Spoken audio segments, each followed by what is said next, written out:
মাছের সরবরাহ বাড়ছে। এই বছরের সেরা মাছ আজকে হয়েছে, তবে বড় মাছের আমদানি কম। সব ছোট মাছ যেটা 1200 1250 টাকা কেজি গেছে, সেটা আজকে চলতেছে 1000 টাকা কেজি। আর আমাদের চাঁদপুরের যেটা অরিজিনাল বড় ইলিশ, সেটা চলতেছে 2500 টাকা কেজি। যেটি হাতিয়ার উত্তরবঙ্গের চিটাঙের মাছ, সেটি 1 কেজি আলাদা চলতেছে 2200 টাকা।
আমরা আজকে মাছঘাটে আসছি।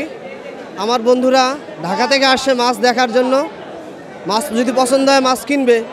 তো আজকে বাজারে এসে দেখি বাজারে মাছের দাম যেহেতু শুক্রবার, সেই তুলনায় অন্যান্য দিনের তুলনায় আজকে মাছের দাম একটু বেশি। তবে বিগত মাসের তুলনায় এখন দাম কিছুটা কম। বিগত মাসে 2700-2800 টাকা কেজি ছিল, এখন মাছের দাম 2300-2400-2500 এর মধ্যে পাওয়া যাচ্ছে। তো যদি দাম আরও একটু দাম কমে, তাহলে আশা করা যায় আমাদের মতন মধ্যবিত্ত ফ্যামিলিদের স্বাচ্ছন্দ্যে মাছ কেনার সুযোগ হবে।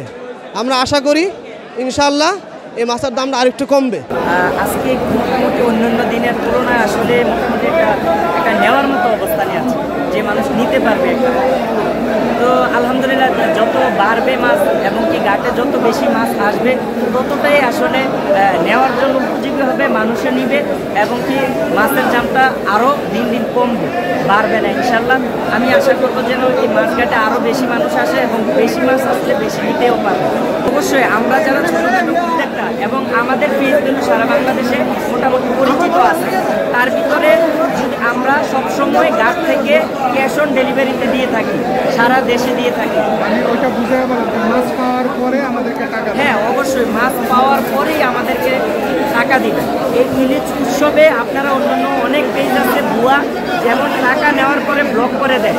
এতে করে পুরো মাছঘাট যারা বড় বড় ব্যবসায়িক এবং কি আমাদের মতো যারা উদ্যোক্তা আছে, তাদের অনেক অনেক ক্ষতি হয়। আমাদের মতো উদ্যোক্তা একজন দেখা গেছে উনি অনেস্টভাবে ব্যবসা করতে আসছে, দেখা গেছে ওনার কাছ থেকে নিল, নেওয়ার পরে সে যদি এটা করে থাকে, দেখা গেছে ওই রিটার্নটা কিন্তু আমাদের উপরে আসে। এটা করে এতে করে আমি ব্যক্তি জুবায়ের